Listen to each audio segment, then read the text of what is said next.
guys, welcome back. As always, my name is Leyzar, and today we're going to be talking about Elite Deep Archimedea and how to overcome the various challenges. Now, this is going to be more of a conversation of sorts. We're going to generalize for the most part, so you know exactly when some modifiers come along, what to do about them, and just the general mindset of tackling Deep or Elite Deep Archimedea. Don't look at me, I even get lost in these things. So, first of all, you're going to have to sacrifice 2 of your lockouts. I'm talking about those Nether Cell lockouts. As you can see, this at first glance looks at a pretty good roll. What do I got? I got Ivara, Harrow, and Octavia. By themselves, all of these Warframes are great, but you may get a much worse hand than me. For weapons, you got the Kuva-Chakur, the Tenora, and the Ambassador. And for secondaries, you got the Kraken, Axani, Static Core, Melees, Cadus, Anku, and Falcor. Now, when you get something like the Kraken, the Kuva Kraken is okay as well. And you might say, hold on, why is it not specified that you can take the Kuva Kraken like it is for the Chakur? Because there is no normal version of the Chakur, only a Kuva version. So bear that one in mind. How you should tackle Elite Deep Archimedea from my point of view is to enable everything. All the modifiers, get all of them up until the maximum except the very last one, because the last reward is only 50 phosphor, so from a reward perspective it's not really worth it. The biggest impact in any mission, normally, of course, depending on the modifiers that you got and what kind of role you have, is gonna be the Warframe. A lot of players struggle with survivability, and when it comes to survivability, one of the best Warframes that you can get to just, you know, make sure that you survive is gonna be the latest Warframe, Dante, because of his fantastic overguard. So that's gonna be recommendation number 1. Go for everything except one, and that one should always or normally should be your Warframe. For example, I can just pick up Dante and assure that not only I survive, but my entire team. Now, normally you would say that Octavia is a no-brainer because she's overpowered, she can basically do everything, but if you factor in abbreviated abilities and the minus duration, then that kind of kills Octavia, while Harrow and Ivara technically should still be fine depending on the build. As for weapons, I got the Check, I got the Tenora, and of course I can use the Tenora Prime as well, and you also got the Ambassador. But if you take a look at another modifier that I get, Ammo Deficit. Ammo restores by drops and gear is reduced by 75%, and I know for a fact that the Tenora is a ammo guzzler. It's a bullet hose of sorts. While it is a fantastic weapon, I wouldn't necessarily go for it with Ammo Deficit unless you just want to use it in the secondary fire mode when it basically charges up one big strike. In that case, with the Ammo Deficit, the Chakur becomes the obvious choice. Now, honestly, out of these 3 weapons, the Chakur was the most powerful. Anyway, right now, this is technically the most powerful Kuva weapon you can get. As for secondaries, normally I don't really worry about too much. As long as you got one solid weapon and you got assurance that you will have the ammo to actually use it and destroy everything that's in front of you, you don't really need to worry that much about the second slot.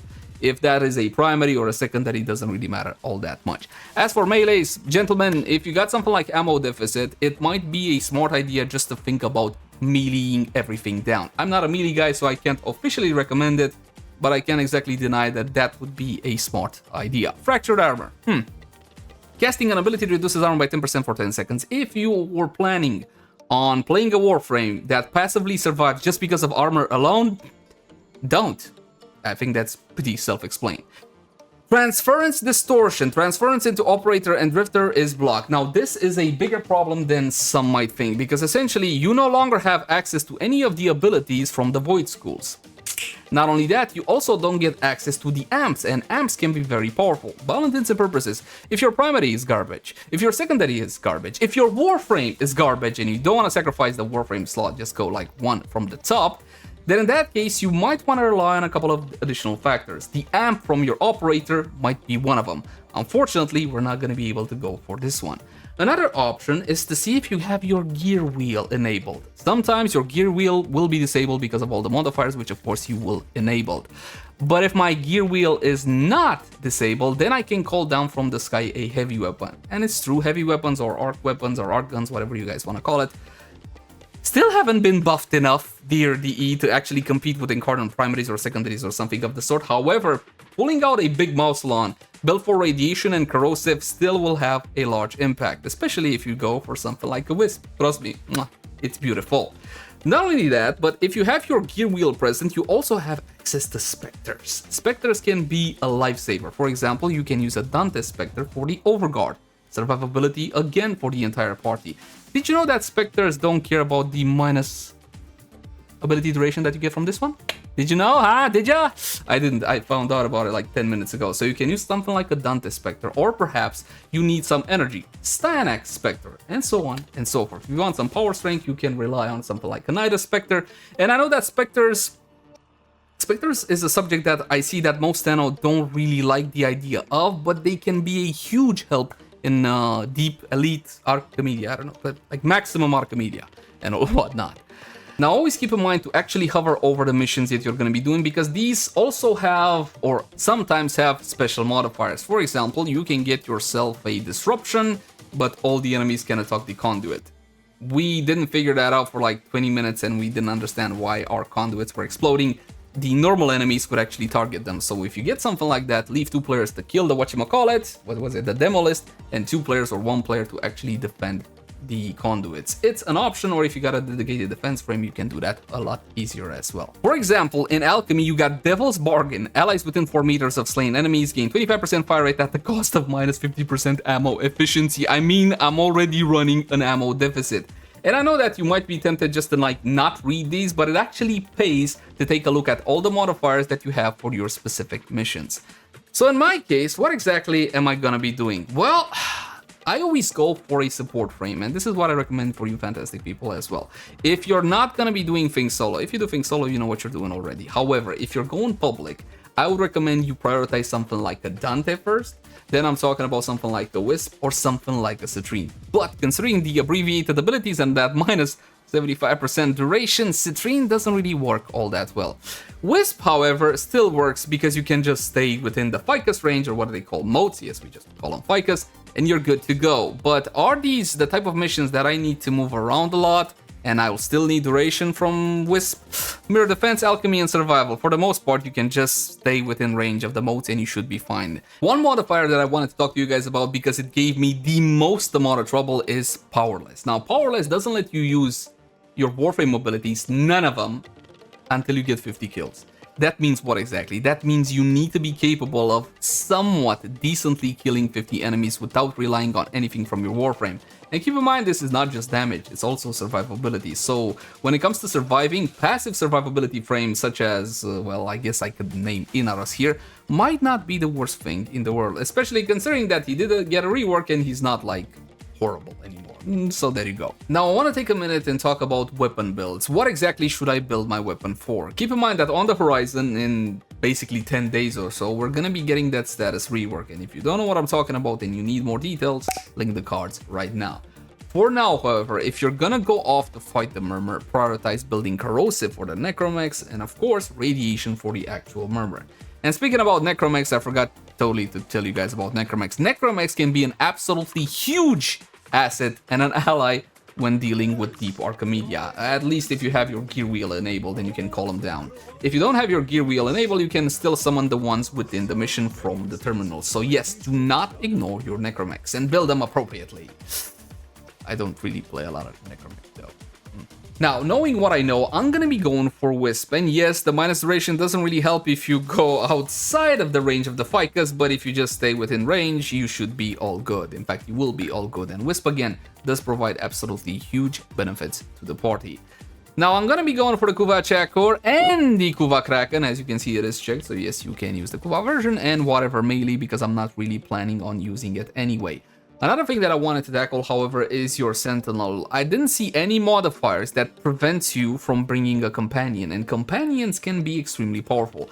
My recommendation to you fantastic people is to synergize your companion build with your primary weapon build. In what sense? Make sure you make them into something like a primer, or for example, if you're using something like, let's say, primary frostbite on your weapon, make sure that your little Sentinel is going to be capable of proccing those important cold procs, which are going to be getting a buff. Get yourself a Diriga. This is going to be a jumping off point sort of build, yes. More importantly, get the Hellstrom, and let me show you 2 builds. First, this one, to proc Frost, primarily, or Cold, or standard priming with vital damage. If you don't have vital damage directly on your primary weapon and you relegate it to your Sentinel, this is definitely the way to go. Alright, we have our research points to the max, -1, minus the Phosphor, we're ready to go. What do we got? We got Frosty, we got a Necros. Ooh, a Necros. If he build into Terrify, that will help with the crowd control. Because we do have Eroding Sense in this one, which means we need to constantly pick up Phosphane as the point will consistently get lowered on HP. Will consistently lose HP, basically. But when you pick up Warframe, the degradation halts, and it's gonna get healed for about 6,000 or something of the sort.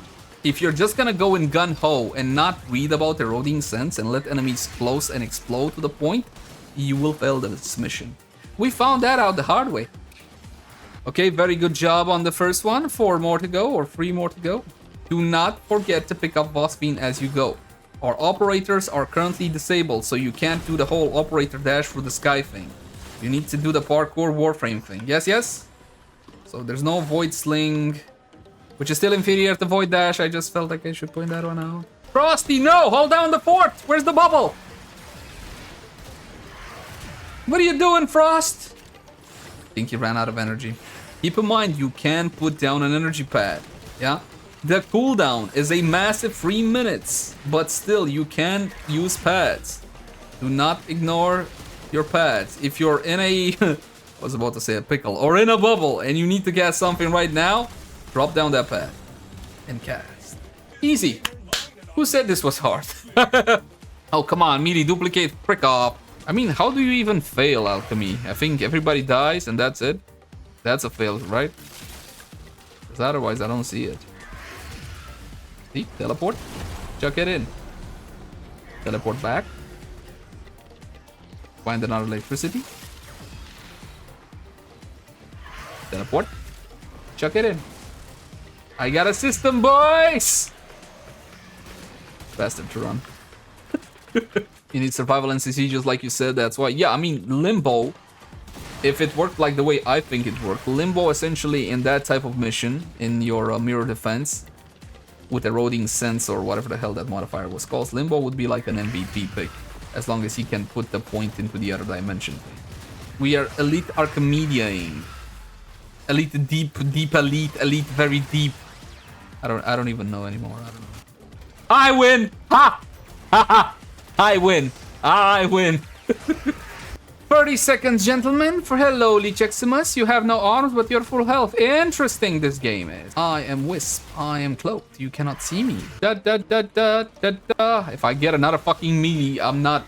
One more melee arcane and I'm never doing this game mode ever again. So not worth my time. You go to the chat, you go GG, like this GG, yes, and you're done. Final reward. Hey, finally something decent. 1 Tau Forge, 1 blue Tau Forge, and 1 normal piss yellow. Oh, sorry. Amber. And I do believe, my friends, that is pretty much it. This was more of a general guide on how to get around Deep Archimedea, Elite Deep Archimedea. As you saw there, there's nothing really you can't overcome as long as you got a pretty significant roster and you understand how everything works. So yeah. Thank you guys so much for watching. Like, favorite, share, and subscribe only if you enjoy the content. If you got any feedback for me, let me know in the comment section down below. And in the comment section down below, you should tell us your tricks. How do you overcome annoying modifiers? Share your knowledge with the rest of us. I'll catch you guys in the next one. Ciao.